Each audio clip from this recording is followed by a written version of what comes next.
Good evening, respected panelists. On behalf of Lucknow Neonatology Foundation and NAG Group, we welcome you to today's 15th Masters webinar series of this academic feast. And to today's session is on neonatal graphics, which are very important in optimizing neonatal ventilation. And to moderate the session, we have one of the doyens of neonatology. Sir has almost served for decades, and Sir has seen various phases of neonatology, especially in India. I welcome you, Karthik Nagesar, on behalf of Lucknow Neonatology Foundation and NAG. Thank you. Sir is currently chairman and head of Department of Neonatology, Manipal Hospital Groups, which is in fact one of the largest NICUs in the country. Sir is also chairman of Manipal Advanced Children's Center. Sir has been adjunct professor pediatrics of Manipal University, and Sir has been past president of IIP Bangalore, past president of NNF Karnataka, and Sir has been executive member of NNF. Besides this, Sir has been chairman International License Committee and NNF. Sir has, to his credit, Sir has been a host of various landmark conferences, and Sir is an active researcher as well as clinician. Sir is, in fact, been a PI of various landmark trials. It is indeed a great pleasure Thank to you, have Akash. to have you with us, sir. Over to Thank you, you. sir. Thank you, Akash. It's indeed such a pleasure and proud privilege to be attending this forum. Young neonatologists like you and Dr. Tejo Pratap are the future of this country, and we are so proud of people like you taking an active lead in doing active academics and research. It's really, I see the future of neonatology is in great hands now. Now, I must say that I have had the fortune of, as you rightly said, seeing the growth of neonatology for about 3.5 decades in this country. And we have had our initial forays into in ventilation in the mid 80s when I was a resident in pediatrics in PGI Chandigarh. We used to find the early use of ventilation, and probably we were novices then, and that was the pre-graphics era where we were using ventilators almost like driving an old car, knowing, of course, a little bit about the pathology of the disease and the physiology of the baby's lungs, and trying to see without much instrumentation. And those are the days when we were using pressure limited ventilation with time cycle ventilators. And nevertheless, it was very key, very obvious that these babies are getting into complications related to air leaks and barotrauma. That is what we understood those days. Subsequently, we went on to newer forms of ventilation like high frequency synchronized ventilation. The decade of 2000 to 2010, almost till 2015, was a great era when we realized the deleterious effects on babies' lungs by inappropriate ventilation. So that was around the time when pulmonary graphics came into big way, and we understood what is probably volutrauma and barotrauma and atelectasis causing trauma. So many of the newer ventilators which we started using started having scalar graphics, and we would use it. But of course, towards the end of the decade of 2000s, we started having ventilators with a lot of loop graphics also, which they started using. But around the same time, when we're looking after preterm babies with RDS, we realized that the use of antenatal steroids, early delivery room surfactant also started happening, and early surfactant also started letting us use more of NIV and CPAP. So we started using ventilation mechanically less and less in preterm babies, though nevertheless in extremely low birth weight babies it was unavoidable. But still, the use of graphics became lesser because we also started doing more of volume cycle ventilation. As a result of which, there was a kind of auto weaning. We became complacent. The baby will go on to a tidal volume which we wanted to deliver. And slowly and machines were good and they were delivering good tidal volumes provided we keep the endotracheal tube in place correctly. And we found it was, so we became a bit complacent about graphics. I must confess this last 5 to 8 years, we're not used much graphics, but nevertheless, in the children who have meconium, bad meconiums, PPHN, diaphragmatic hernia, and bad pneumonias, graphics is really important. And especially, of course, now with extremely small babies, gestations of 24 to 26 weeks, which we deal with, I think we need to understand graphics better to look after these babies better. And what more than our dear Dr. Tejo Pratap, the young dynamic neonatologist from Fernandez Hospitals in Stoke, Fernandez Hospitals in Banjara Hills, Hyderabad, to talk about it. If I remember, he's a DM from All India Institute and he's been consultant there for about a decade. But I would request Akash to kindly introduce Dr. Tejo Pratap to talk on this wonderful topic. It's a very stimulating topic. Please. In fact, it's a great pleasure to introduce sir. Sir has been my teacher. In fact, I have trained Okay. under sir. Uh, So, in fact, a warm welcome to you, sir. Sir is currently head of Department of Neonatology, Fernandez Group of Hospitals, Fernandez Foundation. Sir has been trained from All Indian Institute of Medical Sciences. Sir has more than 50 international publications to his credit. Sir has again been a PI of various landmark trials, and Sir has contributed to various book chapters in national and international books. Sir is also an executive member of IAP Neonatology chapter, and in fact, I can go and on, but the words will be. I won't be. I won't have enough words to describe. Sir, in fact, it was a pleasure to be have been trained under Sir. So the key interests includes, in fact, Sir is a good teacher and always has a passion for teaching and always very interested in academics. Besides this, Sir's key interest includes neonatal hemodynamics, especially point of care ultrasound, QI, quality improvement, developing low cost interventions, and artificial intelligence, which is an upcoming topic in neonatology. I warmly welcome you, sir. In fact, it is great pleasure to invite my teacher, my mentor, friend on behalf of Lucknow Neonatology Foundation and our group. I welcome you, sir. Thank you. I'll just set the ball rolling once more, Tejo, just to introduce the topic. We have learned a lot of, through pulmonary graphics, a lot of understanding of the pathophysiology of the disease. And basically, the intention to the novices in this field is to tell them that earlier days, of course, we used it a lot to understand the lung compliance, try to determine the working pressures for a baby, trying to determine how to synchronize baby's lungs better with the ventilator, and also try to understand the mechanisms behind RDS and BPD and also weaning modalities. So I'm sure Tejo is going to talk about all this. Very exciting to listen to him. Please, Tejo. Thank you. Thank you very much, sir, for introducing me. It's really a pleasure to see on one side uh, by whom we all have inspired to take up the neonatology in the India, and on one side my student doing too good in the academics and research at SGPJ. It's really pleasure to be in the same dais today. Okay, without wasting much time, I think I will start off my talk today. That's on the ventilatory graphics or pulmonary graphics in the neonatal ventilation. So my talk will include why we have to first learn about graphics. I think most of the things already has been told by Dr. Karthik sir, and a little basics on the graphics.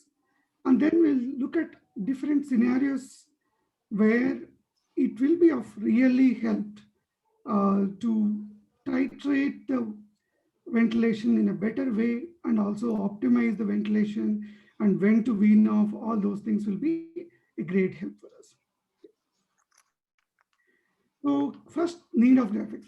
So what are the things that we need when actually we are doing a ventilation? So first thing is the settings that what we have kept, whether it is doing great, correctly delivered or not. And second thing is that whether the child is improving or complications, anything that are coming, and then when to wean the child. So before the graphics era, if you see, so all these things have been a little difficult, both the compliance, resistance, and other things, and how are the efforts going on, whether the baby is breathing on its own, or is it the ventilator that is giving, am I causing any damage in terms of ventilation-induced lung injury in this child? Are there any air leaks or any obstruction in the airway that is causing more problem to the child? So can I do anything better for these children? So that's what used to be a very complex topic for many of us when we were doing the ventilation almost 10 years, 10 or 15 years back, I can say. So now, with the introduction of inventions that are coming in the medical field in a big way, I think even in the COVID era also, you can see a lot of inventions from the technology side and from the industries which are helping us in the medical field for optimization of our care. So this is really one of the greatest invention that has occurred in the last 20 years is the better flow sensors. So the flow sensors now, if you see, they can measure very small volumes, very low flow rates, and very easy to maintain also. So previous era, as Dr. Karthik sir was telling us that at the time, they were only having the scalar graphics. They were not able to see much of the loops and other things. Even believing those graphics were also a big matter at that time. But with the invention of more finer technology and industry being helping us, now with the good invention of these flow sensors, we are able to do a great job now with the help of the graphics. What we do usually while we are doing the ventilation as a clinician, everything can be assisted by your graphics. So parameters which we generally see is that as we all of us know that ventilator only can measure these three, that is flow, pressure, and time. Rest of all the things like volume, compliance, and resistance of in that neonatal lung and the work of breathing and everything will be a calculated phenomena rather than a direct measurement by the flow sensor. And remember that this flow sensor, what we are measuring is at the ET adapter level. Don't think that we are doing inside the lungs. Otherwise, we will get confused when we are dealing with the graphics. And also the mode which we have set, whether it is delivering it properly or not, that is also important. While we set and we measure what are the parameters that are there, then we will also monitor some of the clinical points, that is the saturations, any retractions in the baby, respiratory rate in the baby. So all these things will help us in optimizing the ventilation. And also we will be clinically monitoring all the children for the air leaks, air trapping, any tube obstruction, secretions in the ventilator tubings or endotracheal tube, and also we wanted to see whether the work of breathing is coming down or not. So by using these graphics, actually what we can do is that better optimization of the settings. Why it's so matter? Does it matter? Yes, it matters. Because by good optimization of settings, we can wean the child faster, and also you are causing lesser injury to the children.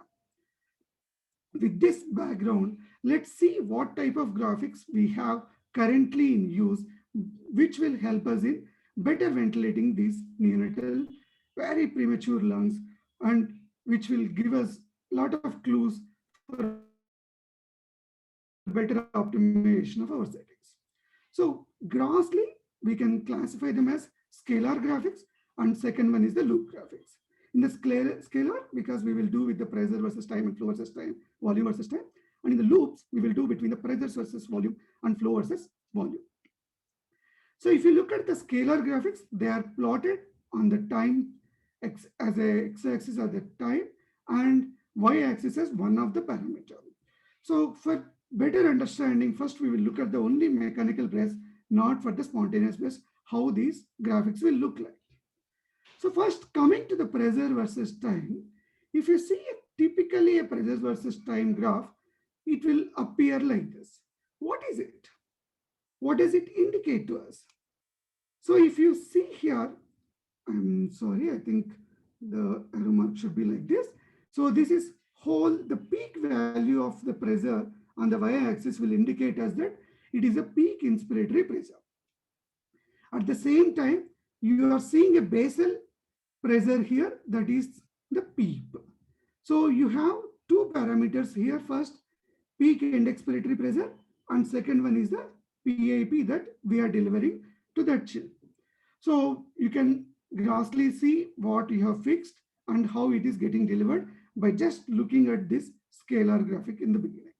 Also, you can look at the TI during this time, that is TI is inspiratory time, during which the PIP is getting delivered. This is during that expiratory time, only the PEEP will be getting delivered to the chair to maintain the functional residual capacity. So this is how a typical pressure time scalar graphic will appear. We will look into the different settings later, but first understand what is meant by pressure time graphic. Then we have a flow versus time graph.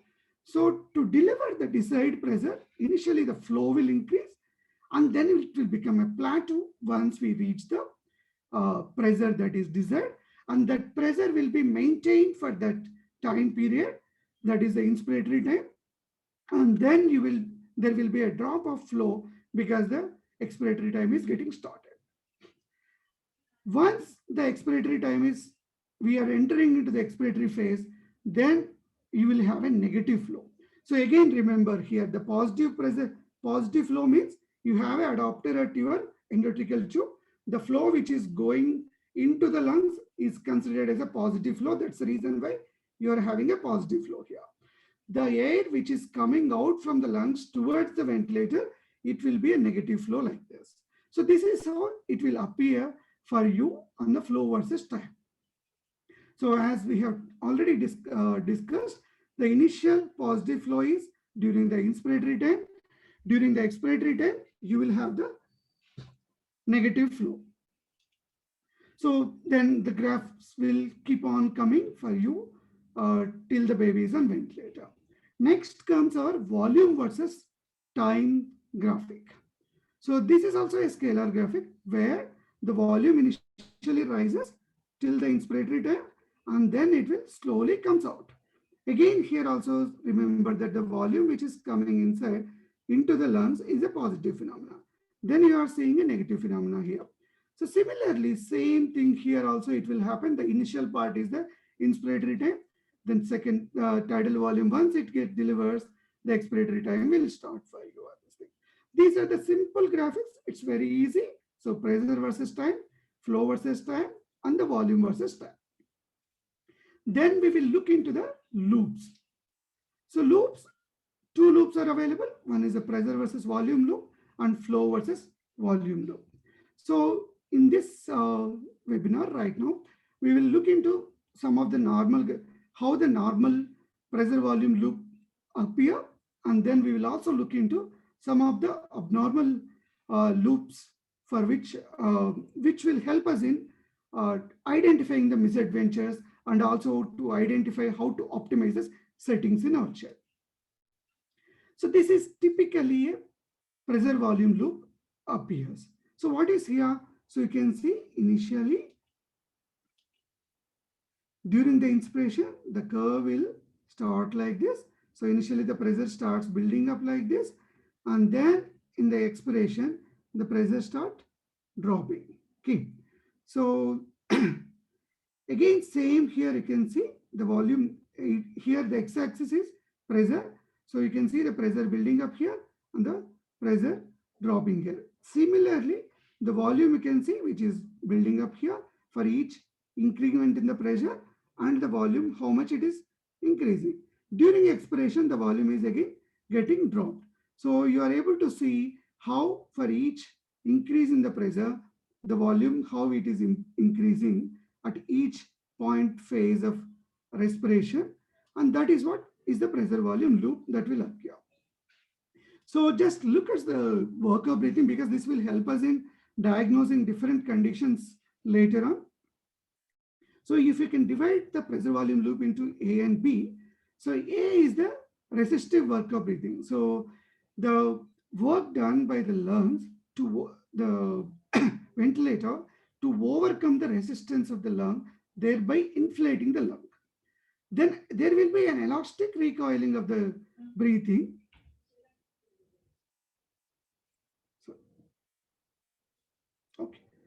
So there will be an elastic recoiling of the breathing. So that is called as elastic workup breathing, which is represented by green color here. So these are the two types of workup breathing which will be appearing. Suppose you have a child whom the loop is like this, that means that you have more resistive workup breathing. If you have the loop which is like this, more prominent on the B side, then you can say that the elastic workup breathing is more. Then we'll have a little look at what is these inflection points. So if you look at the inflection points here, we have one at the lower end and second one at the upper end. So what is this inflection? At this point, there is a sudden rise in volume for each increment in the pressure. So how does it will relate to our clinical scenario basically? So after this point, maybe the lung is expanded enough into a good functional residual capacity. Thereby, after that, the compliance is good for each increase in the delta P. How much delta volume is increasing is called as compliance basically. So this is very high after this lower inflection point. So this is very important for us to identify the lower inflection point, which will help us in optimizing the basically a PEEP. So if you are choosing any PEEP, the lower inflection point should be as close as possible to your PEEP mark. So that is very important. Upper inflection is also similar thing when the elastic recoiling will start appearing later. Then comes, as we have discussed now, once you add the PEEP to any mechanical breath, then the breath will appear like this. So as you see here, the graph has moved towards a little far away from the 0 point on the x-axis. So this is the PEEP that we are delivering. So your lower inflection point should be as close as possible to your PEEP to optimize better ventilation and better ventilation in the chair. Thereby, by establishing a good functional residual capacity, you might decrease your workup breathing and other parameters in the children. Then we will look at some of the abnormal things in this thing. Suppose if you are giving too much of PIP in the child, so you can look at here, what is happening here? So up to this point, the child is having good delta V by delta P. That means that increment of volume is very good in the up to this point of period. So in the last of this period, there is increment in the pressure is more, but you hardly have any change in the volume. So that means that this much pressure, actually you are exposing very unnecessarily to that chair. So maybe you can say 0.2 ml of volume here and here almost 2 centimeters water of pressure. So what is happening here? Unnecessarily we are exposing, we are not gaining anything, but we are exposing the child to more barotrauma here. So this graphic will help us to optimize the PIP in your children. So you have to have better beaking here, as we have seen in the previous graphics. If this graph is too much long, that means that you are not doing a good job for that child. So try to decrease your PIP, thereby you will be decreasing your mean airway pressure, and also thereby you are decreasing your barotrauma, because you are hardly gaining anything in terms of volume, which will help us in better ventilation of the chair. So if you want to have, if you still have lesser volume or tidal volume that is getting delivered to the children, you need to look at some other reason why the child is having. Maybe you need to better optimize the PEEP, thereby better compliance of the lung will occur in the beginning. So that's how you can choose this by looking at this graphic, that how much PIP that I am giving a little access to this child.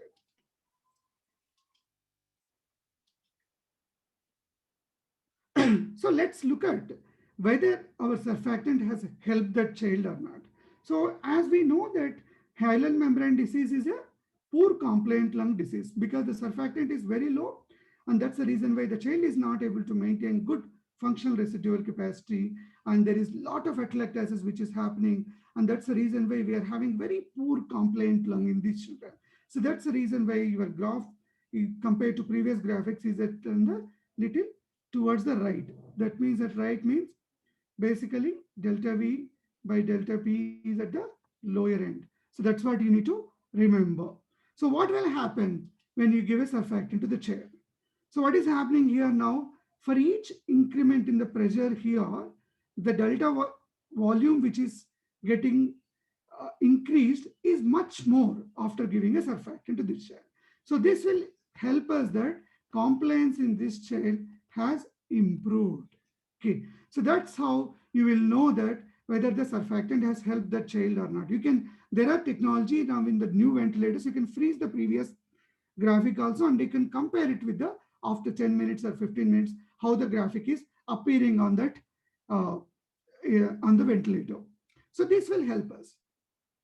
So also, if you have started better optimizing your PEEP and other things, how or if the disease process is improving, then for each, once the improvement is there, you will have the improvement in the compliance also. So this is how the compliance curve will shift towards the left in these children. So once the compliance starts improving, as you see here, the curve is moving towards the loop is moving towards the left. So now let's see other misadventures which can happen in these children. So now we have seen how the surfactant benefit and the compliance when it is improving, how the curve has improved.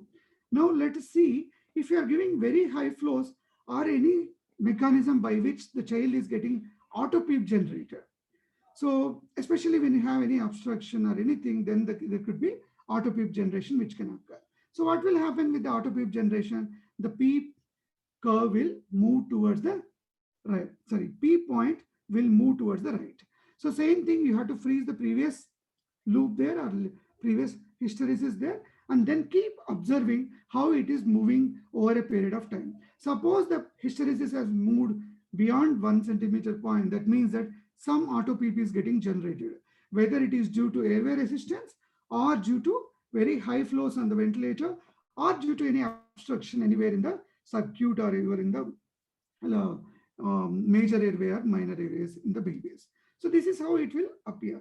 So on one more thing, when you are using a very high flows, is that you can see here the hysteresis is a little smaller, whereas the hysteresis is more here. So it will, because the work of breathing will increase a little when you are using very high flows in this children. And very high flows means supranormal high flows. That's what I can say. However, at the same time, when you are using very limited flow, then how it will happen? So this is how it will happen. So when you are giving a reasonable flow, but you are not optimizing the flow properly, then the child will try to take more breath. So that's the reason why this gasp will appear on your pressure volume hysteresis. So this is how it will appear. Sometimes your hysteresis might become a little narrow. So these two types of things which can happen.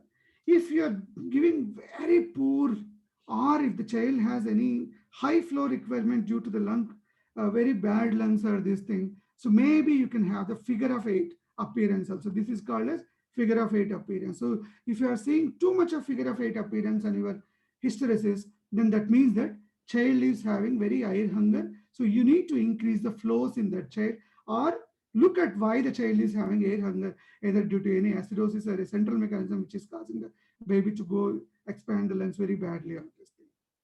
Okay, with this background, now we'll move on to flow volume loops also. Okay, so I hope you have understood. I will try to answer the questions in the last, but we'll move on from now onwards. Okay, so in the flow volume loop also, we will look at normal curve, how it will appear, and also we'll look at different scenarios where it can help, that is tube leakage, air trapping, increased resistance during the expiration, especially in a BPD baby, and also if you have secretions, how it will appear. So this is the typical flow volume loop that will appear. So as you see here, the y-axis is your flow, and on the x-axis, you have the volume here.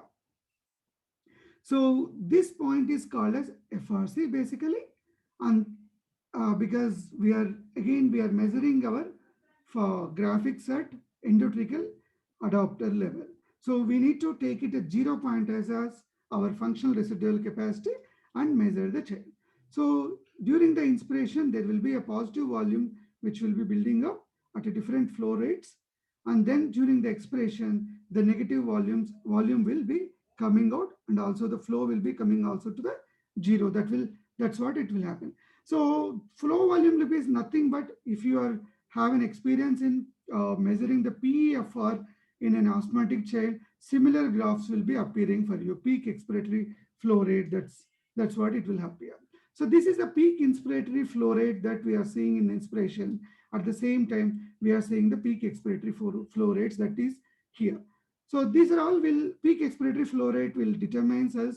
If it is decreasing, then we know that the resistance is more, or something happening in terms of wheezing or some airway abnormality, airway edema, or something like that happening to the child. That's what we need to remember. So this is the FRC, and this is our tidal volume that is getting delivered to that child. So this is the flow volume loop for us. Now let's see in different scenarios, the typical flow volume loop, how it will change. So when you have an air loop, so this is the normal. So what was happening here? So from the FRC, the inspiration was happening here. It was reaching the tidal volume, and then peak expiratory flow rate was coming, and the volume which we have in has gone inside the tidal volume. The tidal volume is again coming back to 0. So what will happen when there is a leak? So that means that we all know that during generally expiratory phase only, the leak will be more. So when we have pushed in the volume, that is tidal volume into the inspiration, but not all the amount of tidal volume that has come out for us. Sorry. Okay. So this is the amount of leak. This is the amount of volume that is getting wasted, or there is some leak in the child, so that is causing us this type of loopy picture. Maybe you need to use a little bigger tube, or there is any tube displacement here. So that's the reason why you are seeing the air leak in these children, or sometimes even a pneumothorax or minor leaks, if it are there, they will also be similarly picture will be coming to you at this thing. Then you have a air trapping phenomena. So simple. So we have seen the tidal volume which is getting delivered here. So now we are seeing the tidal volume which has to again come back to 0. So that is not happening in this loop. You can appreciate that. So this is the problem in this loop right now. So this much amount of tidal volume is actually getting trapped inside the lungs. It could be due to any reason, secretions, or a tube displacement towards one side, or even tracheomalacia, or any tracheal granuloma that is causing, or a mucus plug which is there in the major bronchus, or something like that. Because during inspiration, generally, even if there is an obstruction, that will get relieved and the tidal volume will get delivered. However, the tidal volume will not come out from that baby because of the small lumen or something like that. It might be happening. So this is what happening at the air trapping level in the flow volume curve. So I hope you can differentiate between the air leak here and the air trapping and the flow volume loop. So now let's see how a child behaves. This is a typical asthmatic child in a pediatric setup.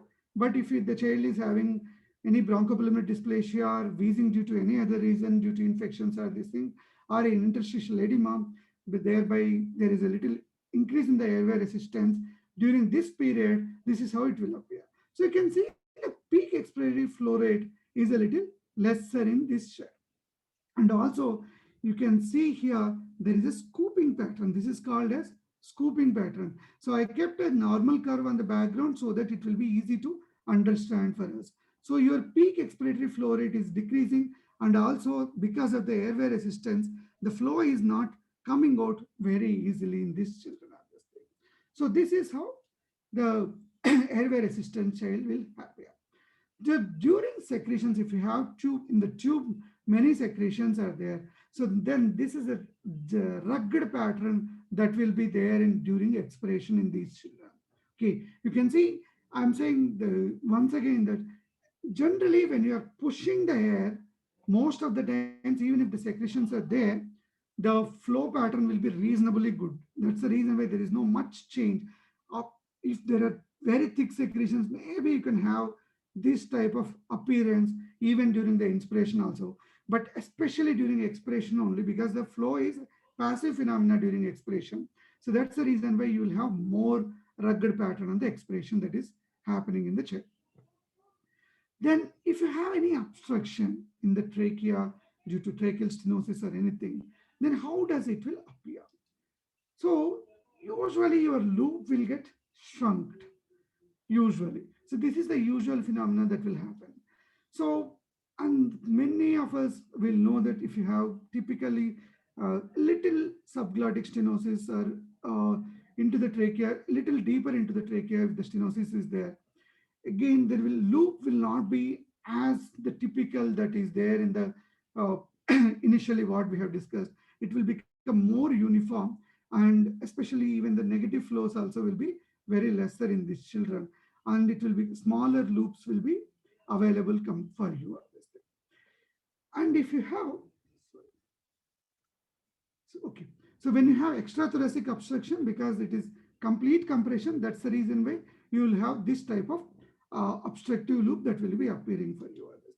However, when you have intrathoracic obstruction with a little something like a polyp or a mucus which is there, usually you will have similar pattern of your secretions, but the flow rates may not be so high here because the obstruction is so severe that the flow rates will not be too good at this thing.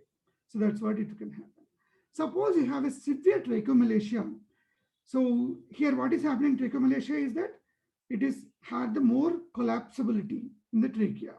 So when you are pushing the air into the lungs, again there will be a little resistance that is offered by your trachea. So that's why a little rugged pattern is there both in your inspiration and also in your expiration also.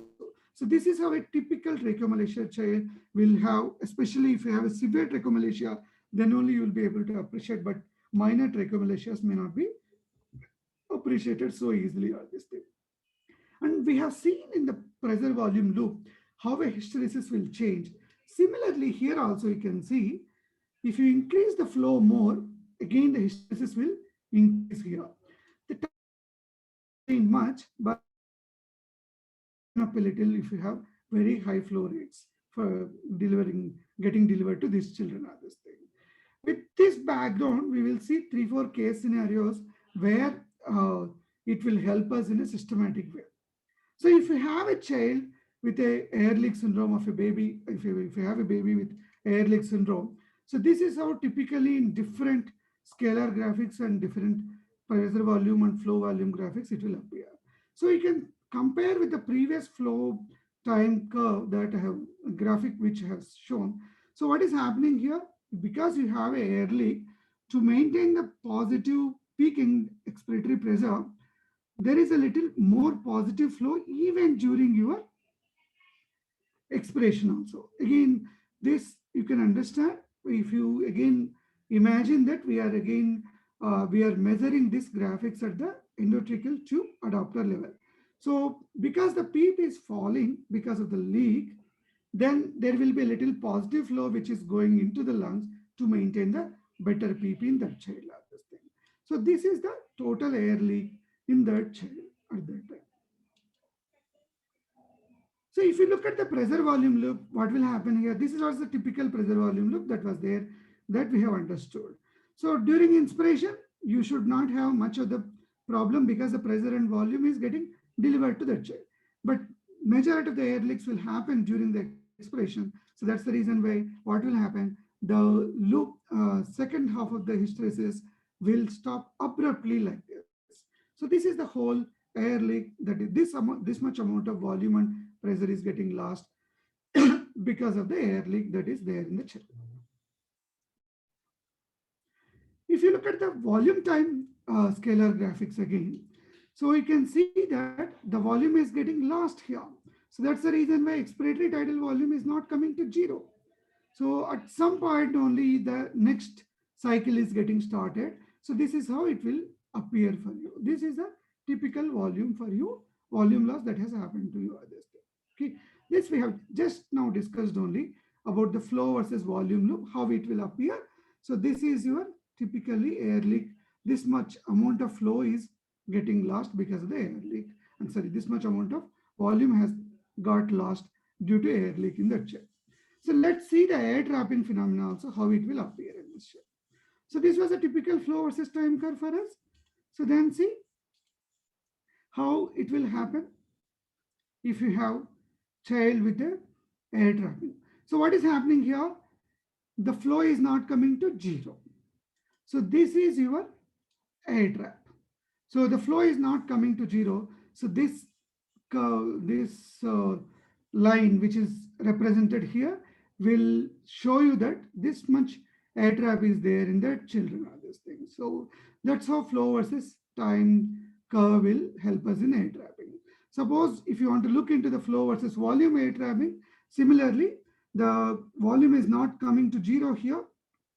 So the flow is not coming to zero here. The before that only the volume has been lost. This thing. So that's how air trapping phenomena will happen.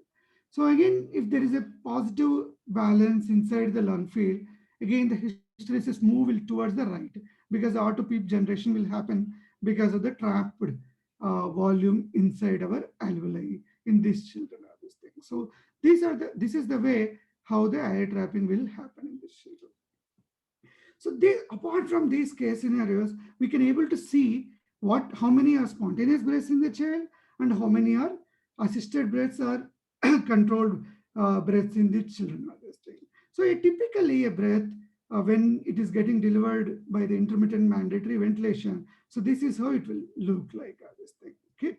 So but when there is a triggered breath, if you want to see, so initially there will be a little negative pressure or negative volume that will appear at your endotracheal adapter because we just took a inspiratory gas which will trigger the ventilation to generate one breath for the children. This is called as assisted breath or a synchronized intermittent mandatory ventilation. That's what we do. Suppose if you are using very inadequate trigger or if you kept the trigger at very high level, then the child has to work more. So this is how it will appear. I hope you have understood. The triangle which was here is a little smaller, but just look at the triangle which is here is little more. So this is a little increase in the work of breathing that can happen if you are not putting the optimal trigger to these children, this baby. Then if there is a spontaneous breath, you will have it typically because there is no PV loop here. So it will appear straight for you because this is a spontaneous breathing which is happening in this children. Okay. So then let's see whether we will be able to identify what type, whether our ventilators are working on the flow cycling or time cycling. So compare these two graphics of flow versus time scalar graphics here. So what is typically observing here? So there is a gap between the inspiratory flow and an expiratory flow. So this is called as inspiratory hold. So where does the inspiratory hold will appear? When you are using the time cycle ventilation. So irrespective of whether you have achieved the PAP at initial 15% or 25% of your inspiratory phase, the time cycle ventilation only changes into expiratory phase based on just time. I think cycling, all of you remember, I think already lectures have gone in the previous sessions. Cycling means the which from inspiration to expiration. So here time cycle means the time will guide the ventilator to go from inspiration to expiration. So in a typical time cycle ventilation, you can see that inspiratory hold will be there.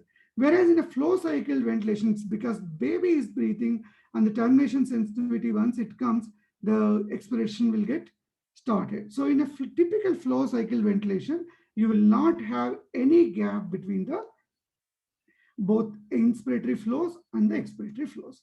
So that's how it will appear. So how it will appear in the pressure time curve. So you can see here, what is the problem here? Again, you have achieved your desired pressure, but because we have kept as a time cycle, so still the PAP is getting holded for that much time. So this is the amount of inspiratory hold that we have extrally giving. So you can see here in the flow cycle ventilation, you have only very small pause and the child is getting back into PEEP. So this is the advantage of flow cycles. So if you calculate the map, so that is PAP into TI plus PEEP into TE plus P, TI plus TE, that is typically how we will calculate the map. So you can see in the time cycle ventilation, because the PAP is getting delivered for a prolonged period, the map will be more. The more barotrauma will be there. So if you use a more flow cycle ventilations like pressure support ventilation, and now newer ventilation modes are also available, it will help us to decrease the barotrauma in these children. Okay, so you can able to do the thing. So similarly, even in the volume also, you can see here, even after reaching the tidal volume is getting trapped there for some time, and then only it is going to expiration. Whereas here in the flow cycle ventilation, the once you are reaching into the tidal volume, then immediately you are going back to expiration in these children on this stage. So this is how typically your time cycle and flow cycle ventilation will appear. So let's see how the modes of ventilations will appear in the graphics. So first is we are just looking at the assist control mode because it's easy to understand, because all the breaths are supported by the assisted by the ventilator when the baby is taking the breathing here. So typically this is how. So all the triggered breaths will be assisted. So there is no change in the PAP here. You can see all are similar. However, if you see, because we have not kept any volume guarantee here, so there is a little variability in our tidal volume that has got delivered here in this children. So let's see SIMV mode, how it will appear. So in SIMV mode, we have fixed some of the breathing rate here. So when you have fixed the breathing rate, typically the ventilated supported breaths will appear similar to your assist control breaths. However, you are just allowing the baby to breathe in between. So this will appear like a spontaneous breaths which are there here. So you can see here, the pressure time curve is also a little different shape, because generally it will be a it will not be typical of square wave pattern or this thing. It will be of a little different pattern which will be there in the spontaneous breathing here. Again, the flow also you can see a little lesser flow compared to your flow that is fixed on the ventilator. This is how SIMV mode will appear for you when you are typically in any baby who is on the SIMV mode of ventilation. So the dashed lines represents your spontaneous breaths, and the solid lines will represent your mechanical breaths that has been delivered by the ventilators. So now with the hybrid modes which are happening now, you can see here the SIMV with pressure support mode, how it will appear.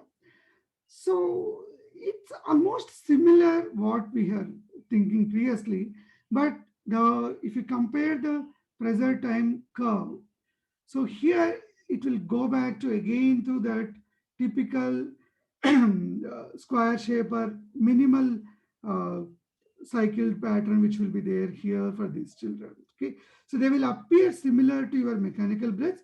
However, they will be of lesser pressure, because usually we will keep 2/3 of the PAP that we will support for the spontaneous breaths in these children. Okay, so this is how it will appear when you are doing the SIMV with PS breaths. Again, see the tidal volume which got generated in the spontaneous breaths is a little lesser, whereas in the mechanical breaths is a little more. Solid lines here also indicate that mechanical breaths, and the dashed lines will appear, dashed arrows will represent your spontaneous breaths in these children. Okay, so then we have now sir was telling about that we are using more and more volume guarantee ventilation. How a volume guarantee ventilated graphic will appear for us, so that can how we can differentiate it from the SIMV or assist control. Just imagine that this is assist control with a volume guarantee, and how it is appearing you can just see here. So what is happening in the pressure time curve here? So the pressures are different in each breath. So you can say that solid arrow, which is here, is the working PIP, and this you can take it as a PIP limit. Okay, so this much is a limit that you have kept for the baby to allow for getting delivered the desired tidal volume. So again, look at the volumes, how they have delivered here. So almost consistent volumes here. Okay, so this is the beauty of volume guarantee ventilations. Okay, so though the PIP is changing depending on each breath, however, the volumes are consistent. So we all know once again that volume trauma is the major part of our willy. The major constituent of our willy, that is ventilation induced lung injury. Okay, so the more you control your volumes, the better will be the outcomes for that child. So with the use of volume guarantee, I think previous speakers might have told you that there is a little decreased incidence of the pneumothorax, and also one of the significant interventions that can decrease is the bronchopulmonary dysplasia in the child. So that's how you need to use more and more volume guarantee ventilation. But again, look at the graphics, whether actually it is helping the child or not. Okay. Let's look at other uses apart from the modes, cycling, and some of the case scenarios what we have seen. So this is your flow time curve, which is typically seen. Suppose even for adjusting your trigger, your flow time graphic will help you at this thing. So you can see here, the curve is not very smooth during the expiratory phase of this thing. Baby wanted to take a breath, but it was an ineffective trigger.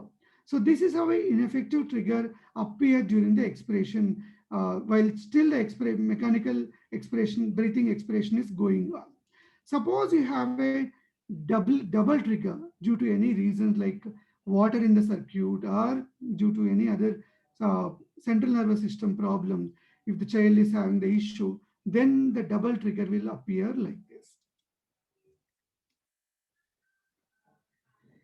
And your flow time curve will also help you in optimizing your TI. I use the flow time curve here because it's very easy to understand compared to pressure time and volume time scalar graphic, because the display is very easy here. So there are 3 breaths here. So the normal one should be, so once you have the flow which is coming and touching the 0, immediately the expiration should start. This is a normal or better optimized TI. That means that typically you are giving the TI what is exactly desired for that child. Suppose if you use very short TA, what is happening here? Before it is touching to 0, the expiration is getting started. So this is the problem if you use very short TA. This can happen when you have very bad lung, like what Dr. Karthik sir was telling us in the beginning. When we have very severely damaged lung due to severe meconium aspiration syndrome, or even a very bad bronchopulmonary dysplasia, then there typically these short TA graphics will appear for you. You might need to increase a little TA for this. Okay. At the same time, even you should be able to understand whether you are giving too much of TA for the child. Too much of TA is allowed for the child here also. You can see here, even after it is coming to 0, the flow is coming to 0, there is a gap in inspiratory time, which is getting unnecessarily, the child is experiencing, this hold is there here, which is causing more exposure of the child for the high pressures and the high tidal volumes there. Okay, so this is the long TA. So we should try to avoid this at any cost, because you are causing more and more trauma to the child. So we'll look at some of the acute deterioration scenarios also, 1 or 2 scenarios, so that how it will help to you in optimizing your ventilation. So this is a typical assist control ventilation graphic that will be easily, I think you people are now able to understand what is it. So what happened here now? The child was acutely deteriorated, but what happened to graphic here? Suddenly the pressures, the flows, and the volumes have come down. So what could be the problem here? Because all the 3 have come down, first you need to look at the equipment problem here. or there could be some circuit leak which might have caused this issue in this children. Okay, so if you keep on looking at the graphics regularly, these misadventures also you will be able to pick it up. So what happened here? Your flows and volumes are on the lower side. However, the PAP is good. So what could be the problem here? You are delivering the good PAP, but the flow is not improving, and also the volume is also not improving. It could be because of the poor complaint lung or very completely blocked ET tube might have been there, or severely collapsed lung which might have been there. So that's the reason where flow is not going inside or coming inside. Only because the pressure is because we are looking at the pressure at the adapter that is showing us a little higher pressure that is there in the children of this thing. So this is how you will be able to identify some of the misadventures also. Now let's see one or two other case scenarios also, which will help us in understanding how the graphics will help.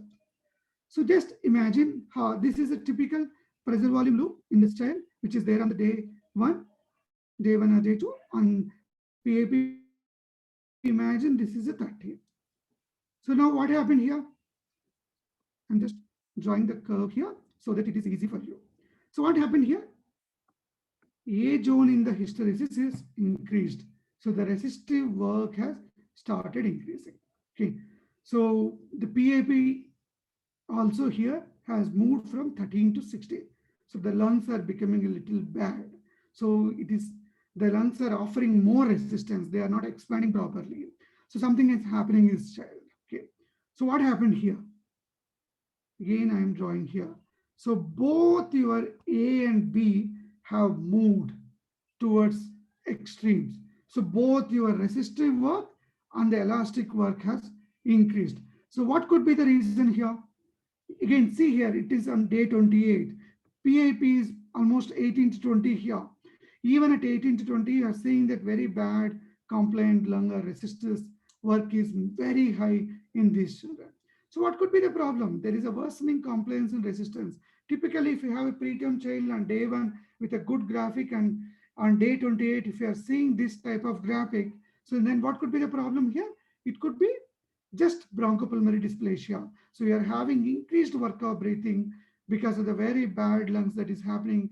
We know that bronchopulmonary dysplasia is a pan-asthenic disease and pan-airway disease. So it can affect all the alveoli. It can affect the airways from trachea to distal bronchioles also.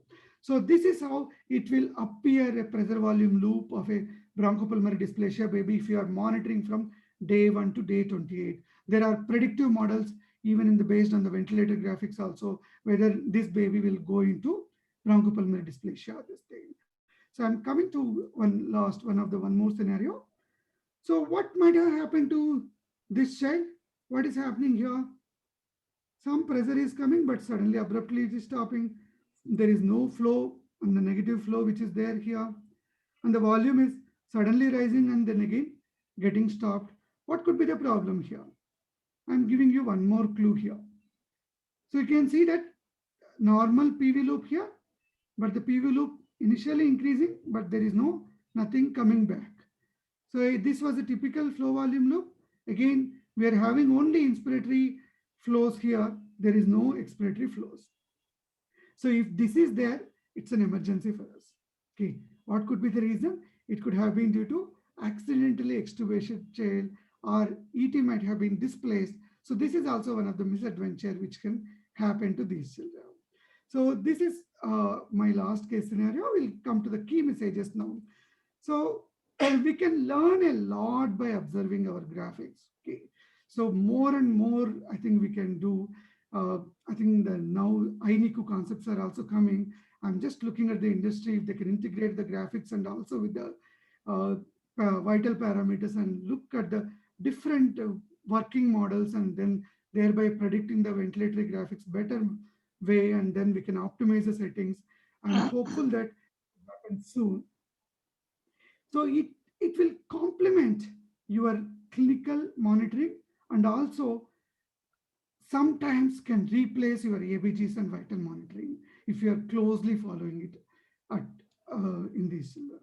So one of the good comment on the ventilator graphics is that it will help you in good judge from your based on these ABGs and vital monitoring for your conversion of good judgment to very informed, objective way of judgment. Maybe you might be a very senior person, you are taking the very good judgment, but if you again look at the informed judgment, if it gets converted into informed judgment by some objective criteria, definitely that graphics might play a great role. This is my guru's comment on all our ventilator graphics. Before I can move on to other slides, I want to thank most of the slides are inspired by my guru, Dr. Ashok Devdari sir. I think you might have heard his graphics lecture also, but this again, I made this presentation myself so that some colors and other things I will be able to change it for better understanding. But most of the content, 50% of the content were inspired by his own presentation in the previous slides which are there. So we should always remember that eyes see what the mind knows, and mind should know what and where to look for with the eyes. So friends, graphics have become integrated into all sort of our life, from Mars experiments to simple cricket match also. So I think we cannot live without them. So we need to understand them and try to implement it into our practice. Thank you very much for patient listening. I think that was wonderful, Tejo. It was wonderful, amazing. Hearty congratulations with your dynamic presentation and your active, I think, cartoons which you were doing it on a kind of dynamic basis. Akash, are there any questions which have been posted on the question box? Yes, sir. Should we go through them, sir? Yes. Yeah, please. Before that, I just want to ask for the general, to clarify to Tejo. See, most people may not have understood what is hysteresis. So can you just tell them, because you, without defining hysteresis, you had been using that word. So maybe just for general knowledge. Hysteresis is the total area that is there in that loop. That's what simply that we take it as a simple word. So we just need to understand that whole area is the hysteresis. That's a simple word. Fundamentally, hysteresis means you are expecting some physical change, but it may not. There may be a lag. So that is what is the hysteresis. So one more question before we take the thing is, okay, I can take it later. It's in the general. Let's see what are the other questions we'll come across, please. Akash, yeah. The first question is from Dr. Praveen Kumar. Although it is not directly related to the graphics, but he wants to know the initial setting in RDS and maximum pressure that we can target. I think typically if you're ventilating a child with an RDS, that means that you have at least a moderate to severe RDS in that child. Okay. So I usually classify any disease into mild, moderate, and severe. So mild means either you are ventilating for an apnea setting or a simple and the weaning phase that is there. So typically between 12 to 15 by 4 to 5 settings is the typical settings that I will try to keep it. Whereas in a moderate settings, that means that if the child is having a moderate disease, usually I will go with a 17 to 18 by 5 to 5.5 PEEP there. If you have a severe disease, then you need to choose between 20 to 25.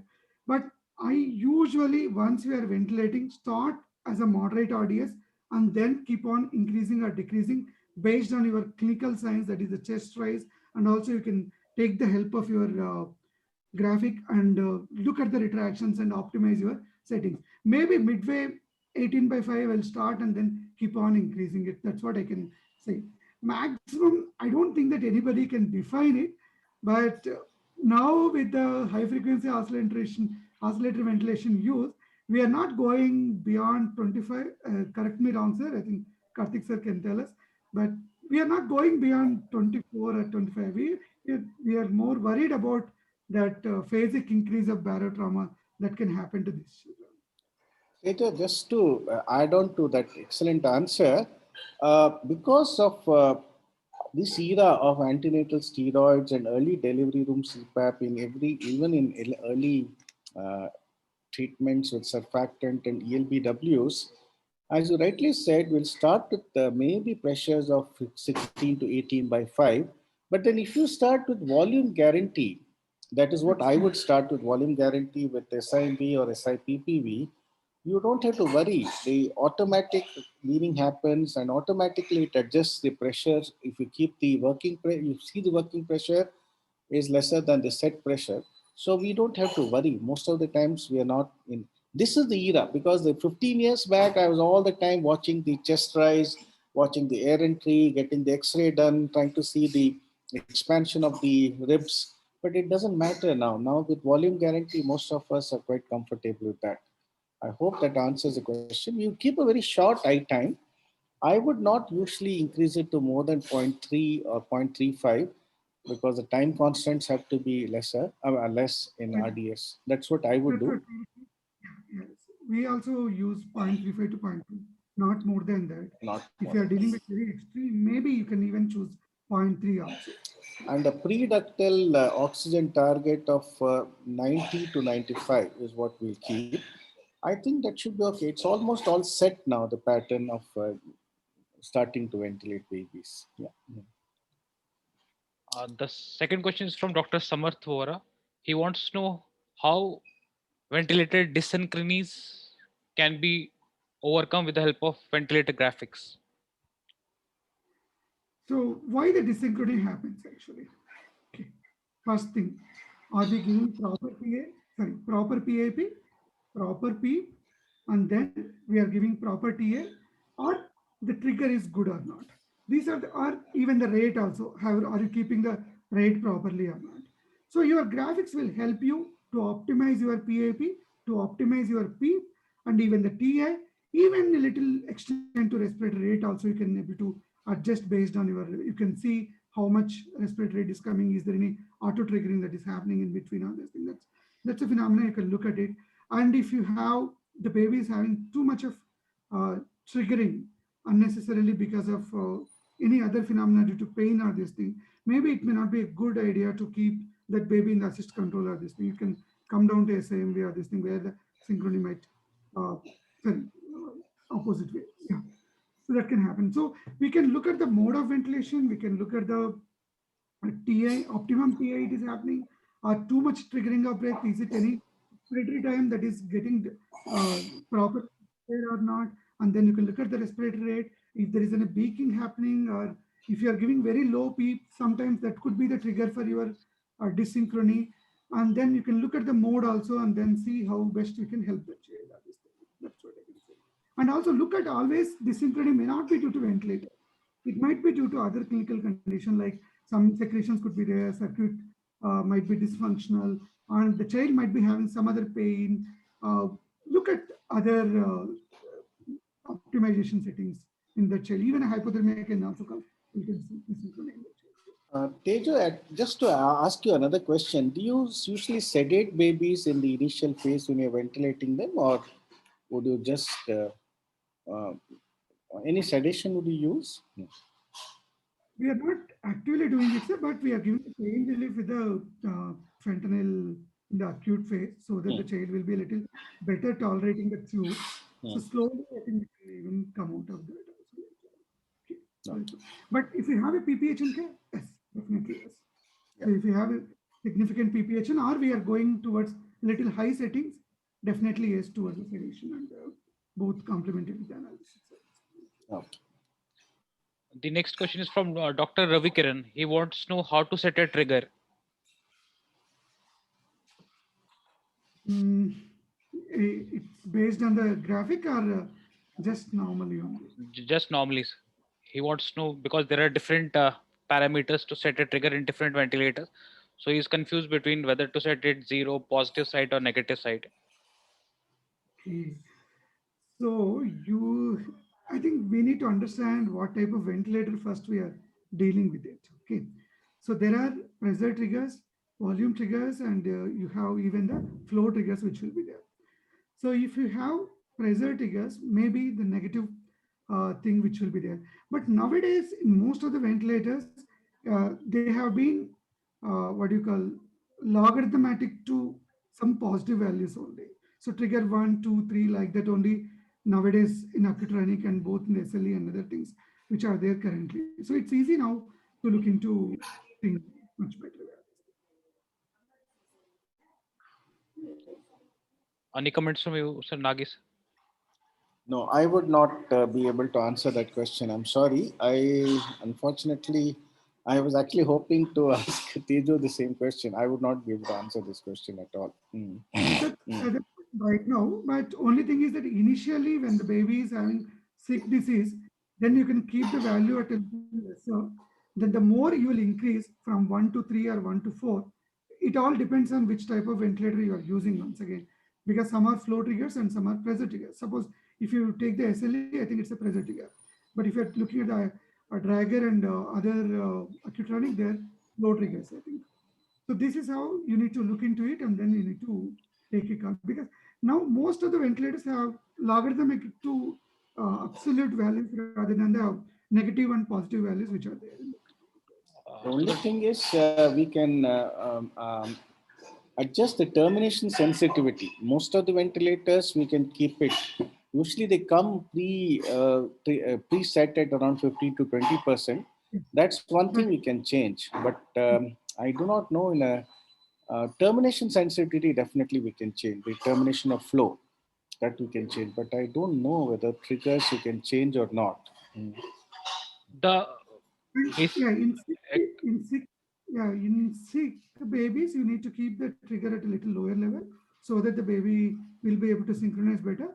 But once you are having improvement in the lung field, maybe you can keep the trigger at a little lower, higher level. Threshold will be higher, so that there will not be any auto triggering phenomena which can happen. Absolutely, that is the only worry we have. Auto triggering with auto peep is the worry.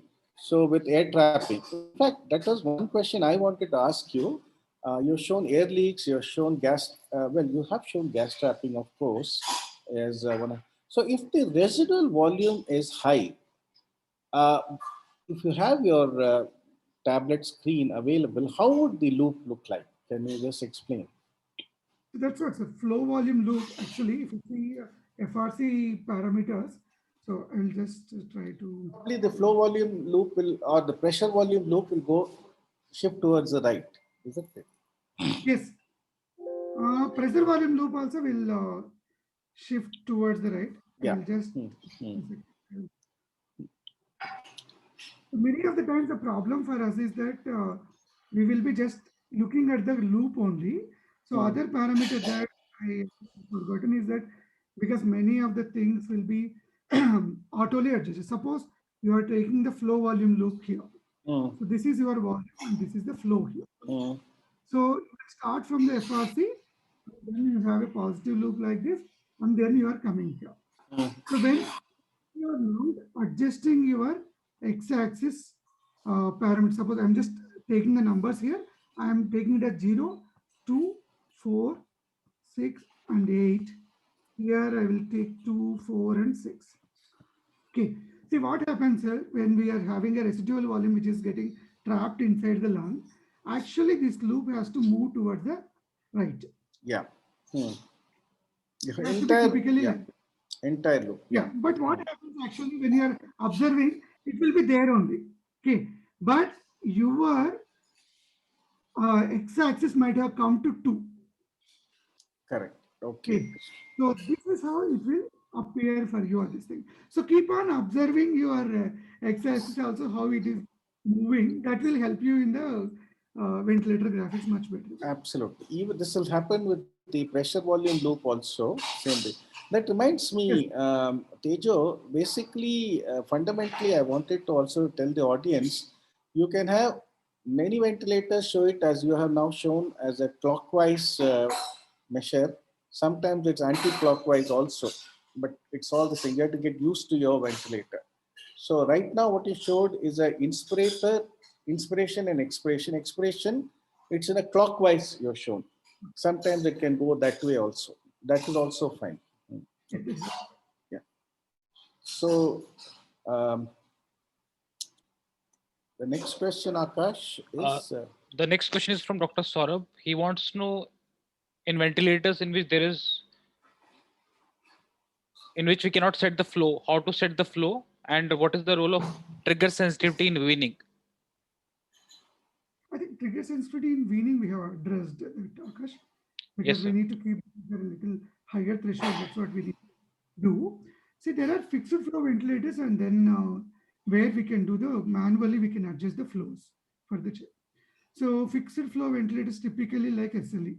So where if it is SLE 2000, you will have 5 liters flow. If it is SLE 5000 or 6000, you will have the 10 liters flow. So you are not able to adjust because these are the baseline settings that has been given by the manufacturers. So there, I don't think that you have any say in the flow.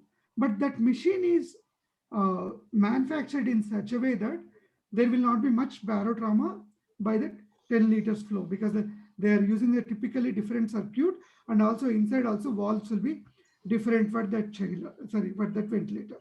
Whereas when you are using when you have both the uh, flows where you can choose it. So typically, I think there may be basic ventilator settings classes, they will address it. Usually, old type of thought process is that 3 plus 3. So that means that 3 liters you need to have to just flush out the dead space in the circuit, and 3 liters came from the 5 times a minute ventilation of a term baby. So this is how that came. Actually, typically, if you take the 6 to 8 ml uh, per kilo tidal volume, if you take 3 kilo baby, 20 ml it will come. So if you are taking 40 breaths or 45 breaths, up to 1 liter it will come. So 3 to 5 times the minute ventilation will be 3 to 5. Okay. So that 3 liters came from that concept. So 3 plus 3 used to be the concept. Now I think some people are now advocating that you can just multiply it with the 10 times. Okay. So you can just calculate the minute ventilation and do the multiplication with the 10 times. So that is also reasonably okay. So for the practical purpose, no need to calculate all these things. So choose for between 5 to 6 liter for a very small baby who is less than 1.2 kilo or less than 1 kilo. More than that, you can choose between 6 to 8 liters. That's what I can say. That will hold good for many of the case scenarios. Dr. Vindya, you want to ask any question? You have raised your hand. You can unmute yourself and ask. Dr. Vindya.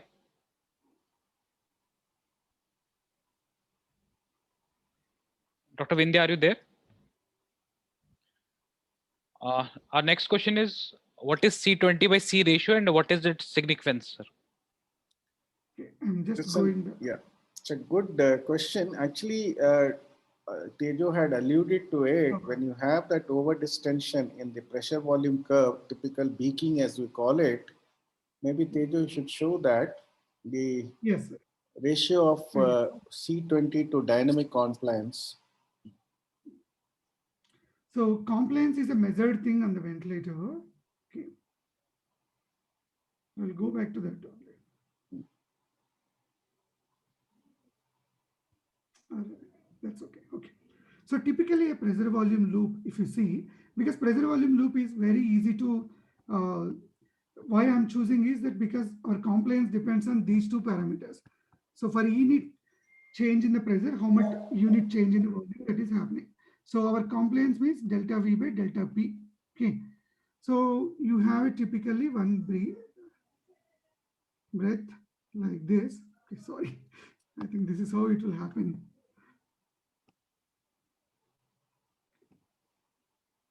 Okay, so this is how each PV loop will appear.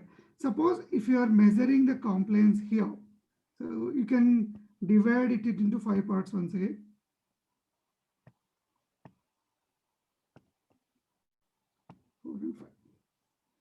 Okay, so this is the last 20% of the breath. So what we calculate is that compliance is that throughout the respiratory cycle, that is called as capital C. Okay, so when you are calculating overall this period, then it is compliance.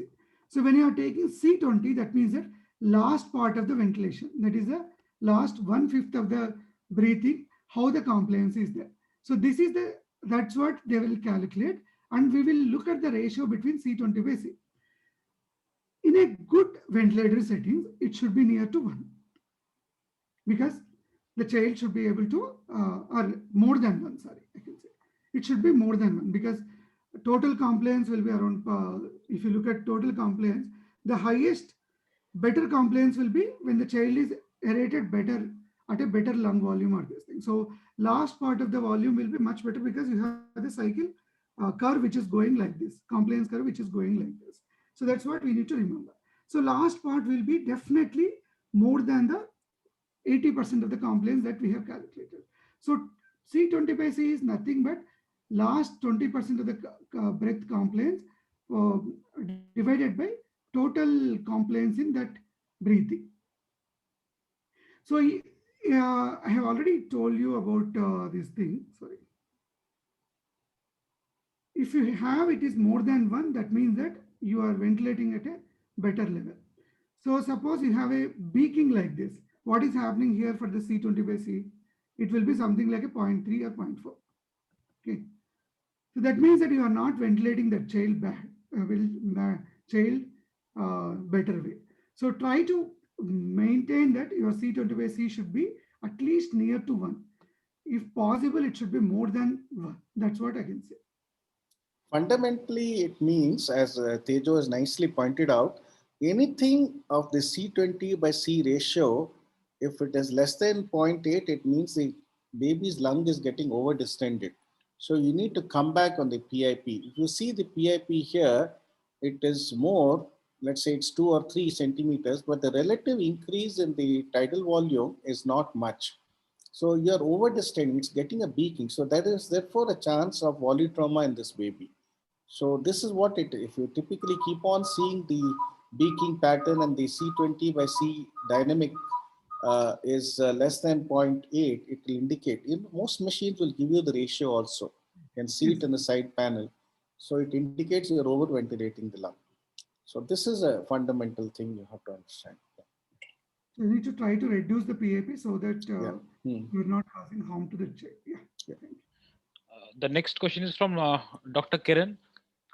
He wants to ask that in SIPP with VG mode on Dragger, there is a continuous beeping of low minute volume despite trying all settings. We face that all the time. Tejo, any answer for that? So low minute volume is one thing. So you are telling that it's a low minute volume or low tidal volume?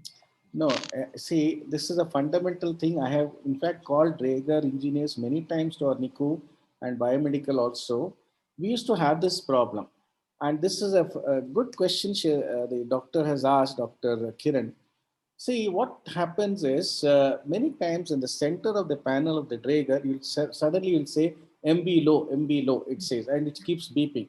So the nurses just switch off the alarm and continue. Fundamentally, Dr. Kiran, it happens that though we say your working pressure should be about 20% lesser than the set pressure in a volume guarantee. And let's say you've set the tidal volume at 4 to 5 ml per kilo. That is what you want. But sometimes this minute volume, if the alarms repeatedly coming, keep it at a higher level. So that 20 to 30% difference may not be enough. So suppose you're ventilating a baby where working pressure is about 13 or 15 or whatever, keep it at 20. If the working pressure is around 18, keep it at around 25 or 30. Then you won't get this alarm at all.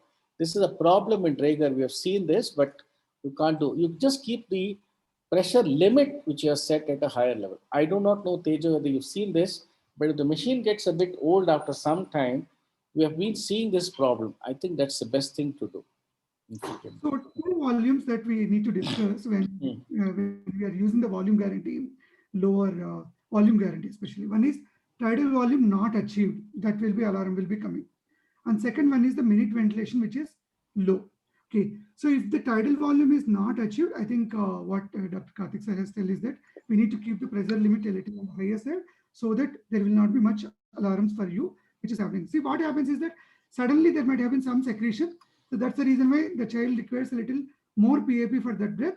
And then if the PAP limit is on the lower side, then you will have the problem in, it will display as tidal volume has not been reached on this thing. If you have more leak also, sometimes it can happen in a similar way.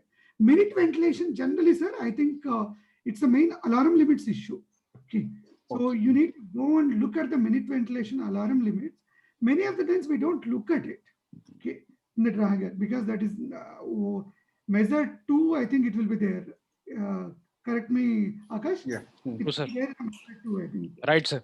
Yeah, it will be there in the measure 2, because measure 2, we don't generally look at it at all. Correct. Okay. That's the problem. And then if you go to that alarm limits and other things, then you can change it actually manually. So calculate the minute ventilation for that child. 20 to 25% of limits on the lower side. Higher, 50% or even 75% also little on the higher side, so that there will not be any much problem to you on this thing. But volume guarantee is one of the thing. I can say that Babylog is one of the best ventilator, because that can beautiful flow sensor that is there in that Babylog, better than many other.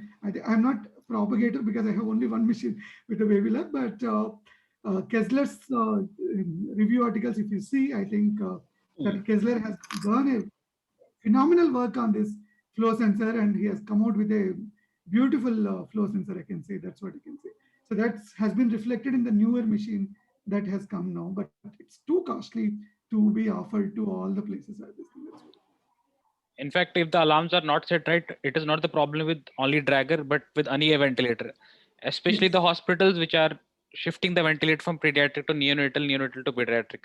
There will be much settings. problem. Yeah. With that, we now move to the next question, sir, from Dr. Niti Priya.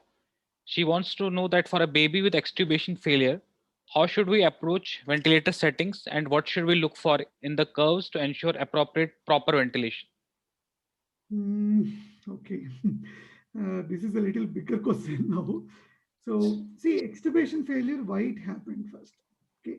Have we looked at the readiness to extubate? Have we taken properly or not? That's we have to see. So, readiness to extubation depends on the ventilator setting at which we are trying to remove the baby from the ventilator. And then we will look at some patient characteristics in terms of lung disease, whether it is active or passive, or it is decreasing in the trend. And then you will also look at whether you have the spontaneous efforts properly or not.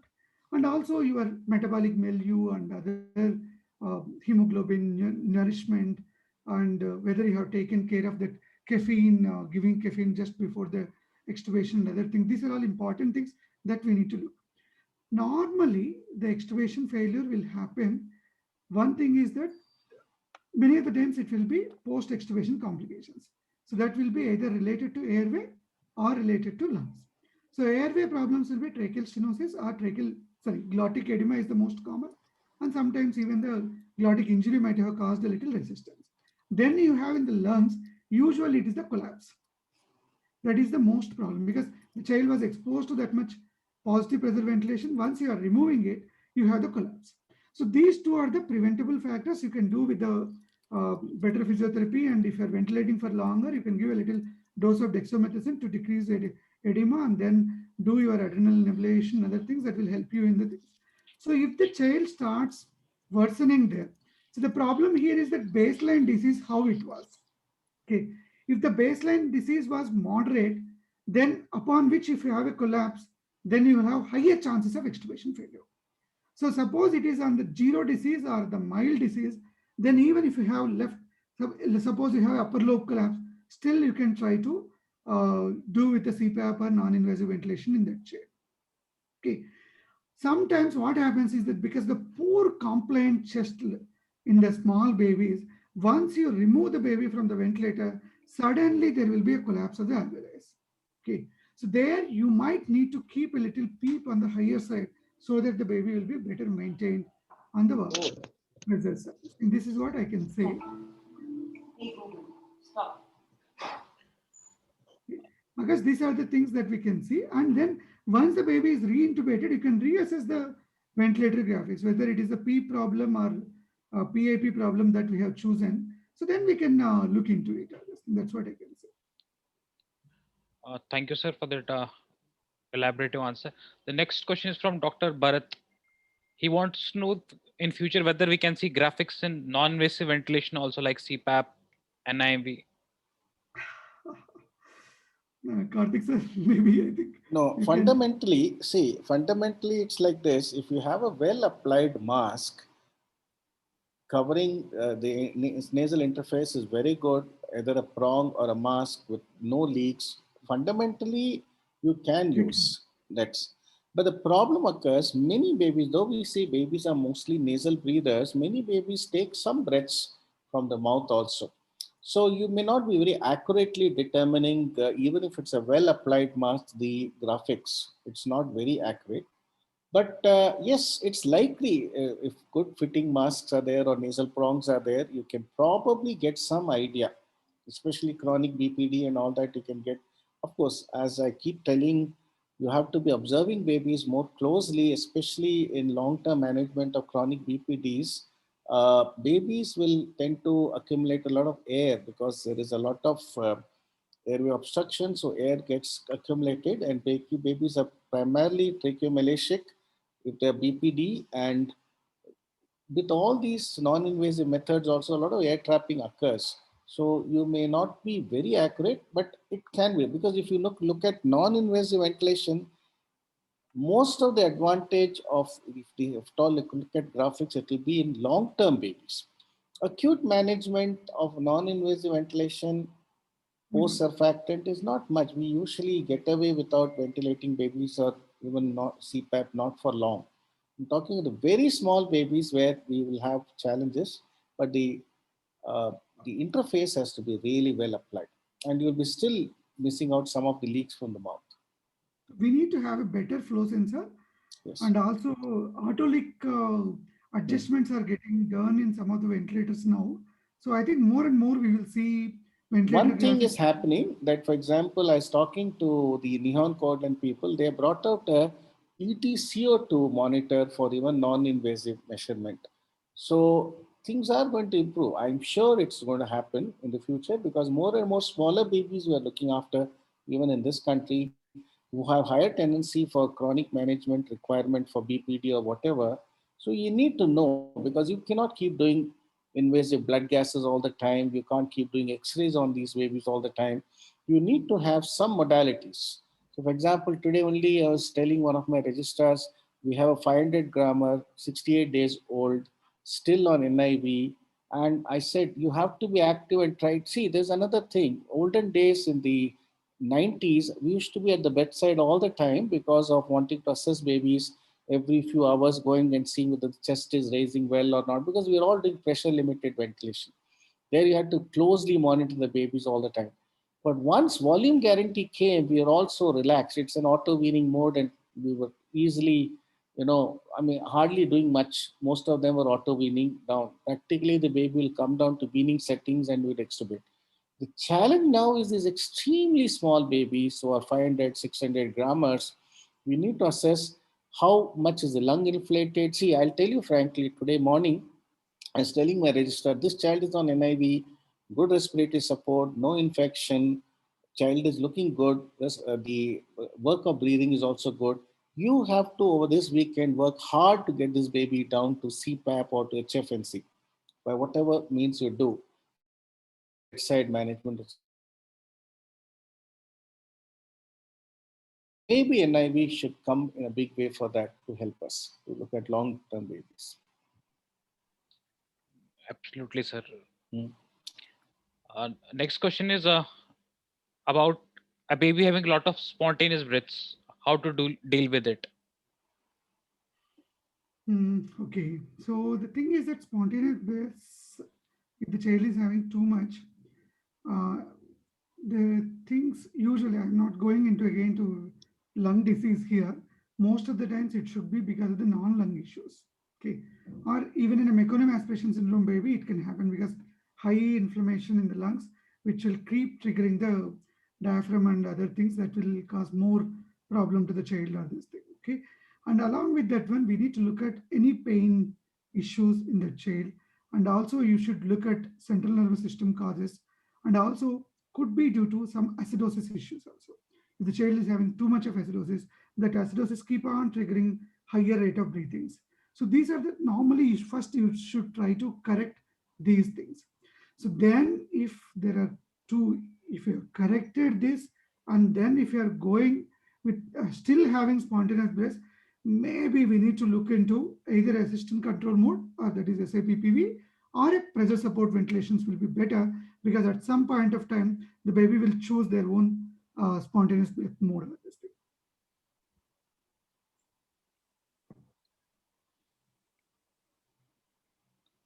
Should we move to the next question, sir?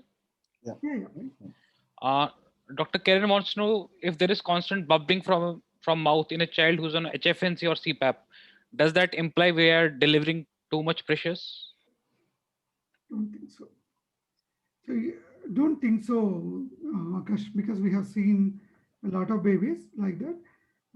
In fact, I say that sometimes the baby is having more grunting, you'll have more salivation. Okay, so you need to optimize the settings. That's better way. Second thing that could have operating is that whether the proper humidification is happening in that child or not. That we need to try to correct it.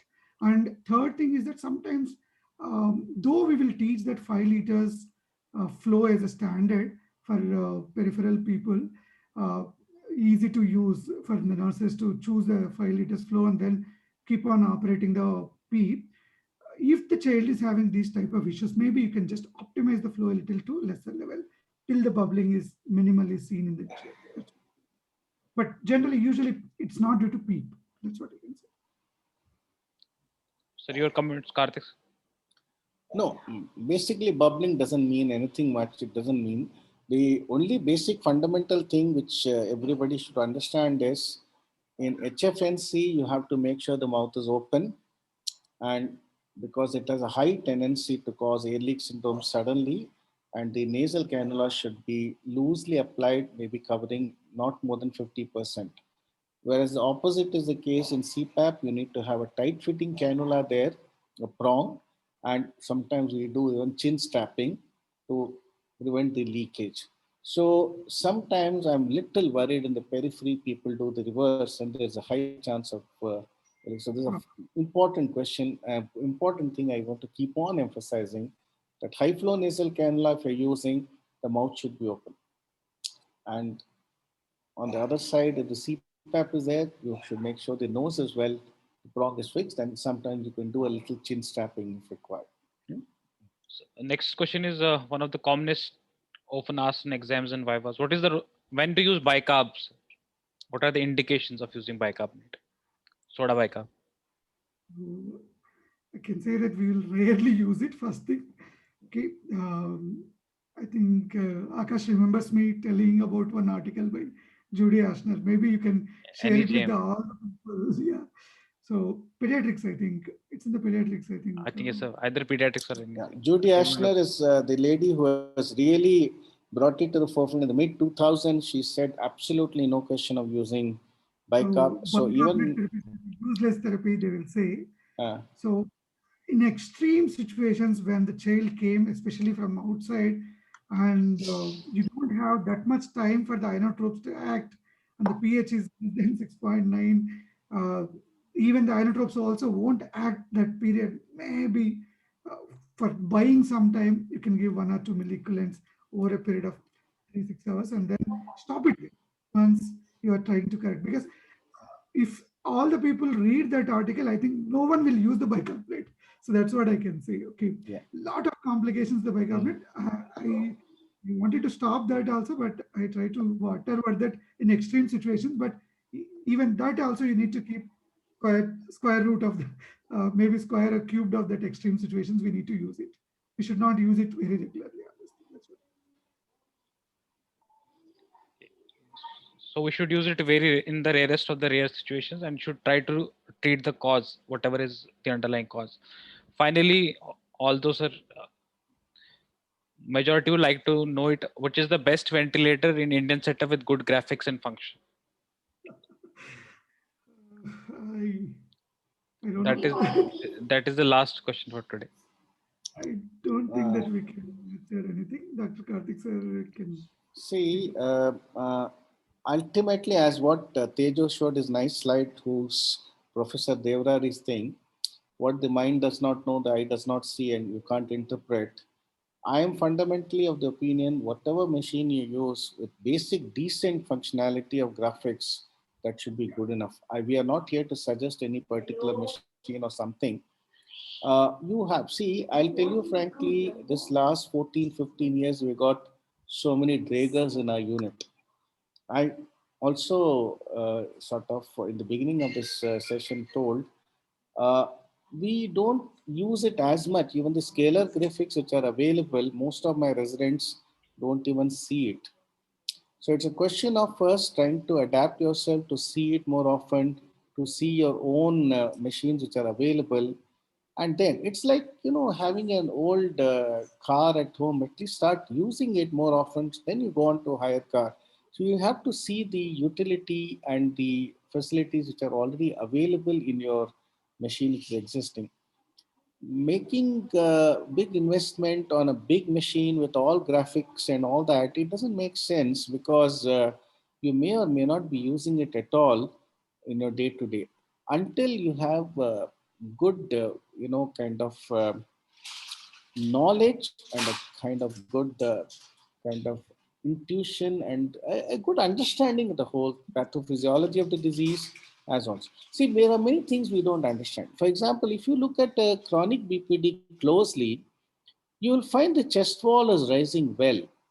That's probably because the dead space is so much, you're probably ventilating only the windpipes and the bronchi, and the lung is still collapsed. So you'll still find the child acidotic, you'll still find the child having respiratory acidosis because the alveoli and the alveolar sacs are still collapsed, because that's what happens in chronic BPD. So likewise, you have to understand the pathophysiology and start using. So even with a good machine, as you said, a good Draeger, even the old Draeger, I'm talking of the Babylog 8000, you can do a good job. You don't have to really go into high-tech medicine all the time. I think the answer is just You use see, whatever most machine. of the new machines also having reasonably good flow sensors, and then graphics are reasonably good in most of the, even if you take the Hmm. basic ventilator like Bella Vista and other things like what is that one more machine which we used to use for the transport also. Even in that also the graphics will be there. These things. Say, graphics have been there for the last 15, 16 years. I distinctly remember about 25 years back, I visited Professor Bhutani's unit in Philadelphia, where they were just starting to do some experimental studies on trying to assess the pulmonary function in preterms in the clinical unit using what's called the old pneumotachometers and plethysmographs. Subsequently, they graduated. In fact, if you see most of the earlier papers on graphics, it's Professor Vinod Bhutani who has published from Philadelphia at that time. So I distinctly remember after the initial scalar and vector, loop graphics have come about, there's nothing much changed. I mean, it's all the same things which you have to just use. And any of the older machines like Draeger will have enough scalar for you to understand. You can go to loop diuretics maybe a little later. I mean, I don't think you need to go for a VN500 or some latest one or Accutronics to learn that. Hmm. Very well said. It's not the machine, actually, the man behind the machine, Yes, which makes the difference. yes. I would request you to sir, a few take-home messages before we can call it a night. Okay, so anyway, Teju has already done a great job. I really thank him for again uh, sort of emphasizing on so many things related to graphics. But you have to keep watching. The machine has got graphics. You have to take advantage of using that, and it's actually bedside learning. For example, the same thing I talk about functional echocardiography. There is a machine lying with us. Fellows and registrars have to keep using it. It has to be used, all these. I think especially I learned this when I was long back doing my senior residency in Safdarjung Hospital. That was a time in the late 80s when ventilators had just come in by a donation from WHO. We were all actually scared to even take out the machine from its box and start using it. Likewise, then we got over that initial inhibition that, okay, fine, we will start using it. We have to start using it. That's what I keep telling my residents. Start using technology. It's an integrated part of our profession as a newborn intensive care consultant. You cannot run away from technology. I think you have to adapt to new technology and start using it. There is even now an initial resistance I feel amongst young residents to do, let's say, functional echo. I mean, old people, senior people like us, anyway, have gone past that stage, but we still are keen to learn functional echo. But I feel the younger people should be doing it more often. Like that, they should be using all these graphics all the time. Hmm. Doc- I think that's what I always feel. You snapshot view of baby will never help you. Okay, hmm. both the baby and the graphics you need to keep on monitoring. Sit with the child, look at the disease, understand the disease, look at the clinical signs in the child, collaborate with the ventilator settings and collaborate with the correlate with your ventilator graphics and keep on looking at it. After some experience, we will able to do it.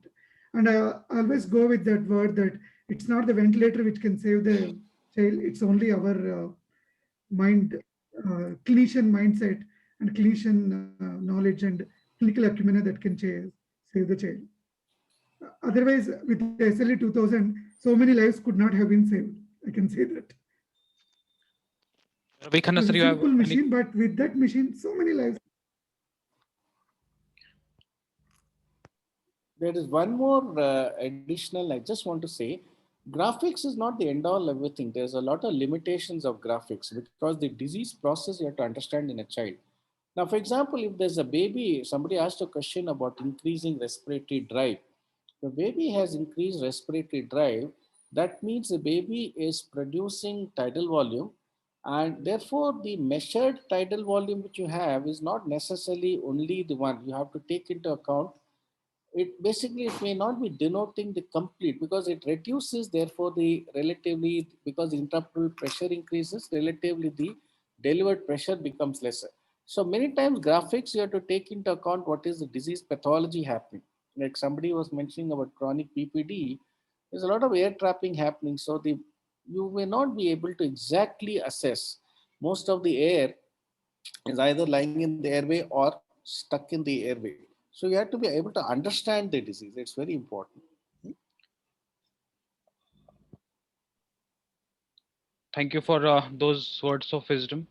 And again, on behalf of Lucknow Neonatology Foundation, we thank our moderator Karthik sir and Tejo sir for wonderful session on pulmonary graphics and subsequent discussion.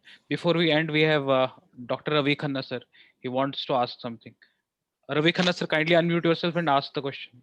This will be the last question for the day. Ravi Khanna sir, are you there? Okay.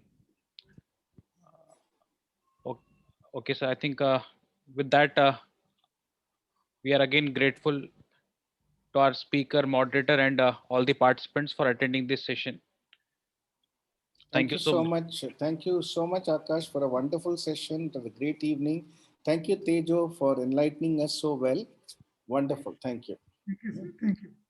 Thank you all. Thank you. Thank you so much, Thank you. sir. Thank you, Akash. Bye bye. Thank you.